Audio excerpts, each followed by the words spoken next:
วดปวดกะเจ้าบาคอบาไหล่มันก็ขึ้นมาที่ ล่าวขึ้นหัวเนาะ เจ้า ปวดเยอะก็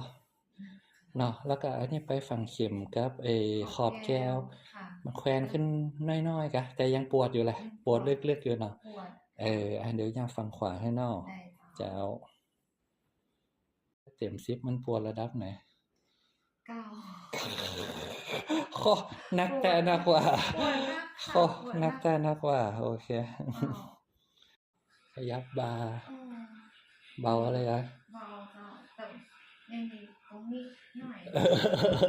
ยังเหลือขึ้นหัว ขึ้นหัว เหลือขึ้นคอขึ้นหัวอยู่ ขยับได้ บ่าไอ้จุดที่ปวดดีแล้วเนาะ ดี จุดที่ปวดบ่ แล้วค่ะตรงนี้อันเนี้ย เออ ตรง ที่ เนี้ย ไอ้ปวดระดับ9เหลือแต่ใดตอนนี้ เหลือน้อยเดียวอะค่ะ เหลือน้อยเดียวแล้วมันก็บ่เยอะแล้วเนาะ ไม่เยอะแล้วค่ะ เบากว่าไปฝังเข็มกับขอบแก้วก็ เบากว่า เนาะอันเดี๋ยวเรามาเก็บอาการที่เหลือเนาะ ได้ค่ะ สู้ ขอบคุณค่ะ ๆค่ะ